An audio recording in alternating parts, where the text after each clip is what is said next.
السلام علیکم ورحمت الله وبرکاته. یو محترم ورور پوښتنه کړې ده، وایي زما پوښتنه په دې شکل باندې ده: که یوه میرمن د یو جنجال د مخې په قهر کې خپل خاوند ته ووایي چې د کوره درڅخه وځم، خاوند یې هم ورته ووایي ورڅه زما درته اجازه ده ووځه، نو آیا په دې خبره کې خو به د طلاق کومه مسئله نه راځي؟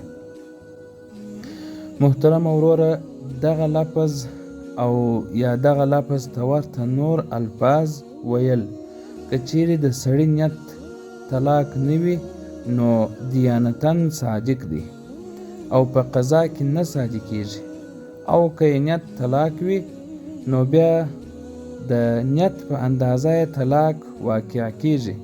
یعنی که یو طلاق نیت وي او که یې 3 طلاقه، خو البته که یې 2 طلاق نیت و هم یو باین طلاق واقع کیږي. طلاق پر 3 قسمه دی: یو رجعي دی، یو باین دی، یو مغلظ یا ثلاثه دی.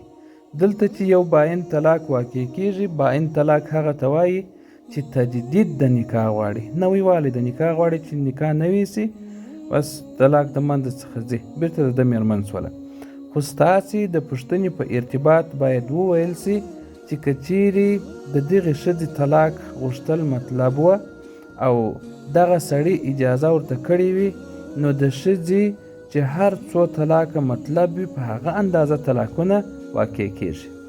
او که د ښځې طلاق مطلب نه وي او د نفستنګۍ د امله یې وویل د کوره درڅخه وځم، نو بیا طلاق نه دی واقع سوی.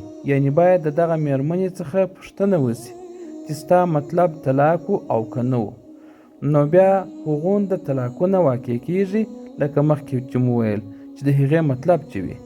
او که طلاق مطلب نه و نو بیا طلاق نه واقع کیږي.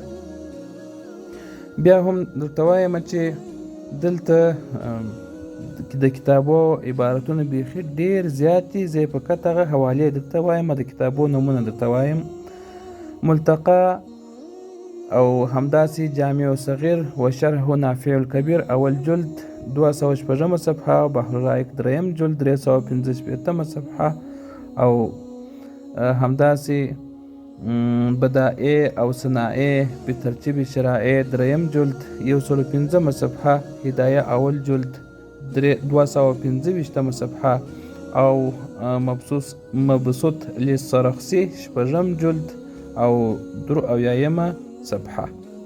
السلام علیکم ورحمت الله وبرکاته.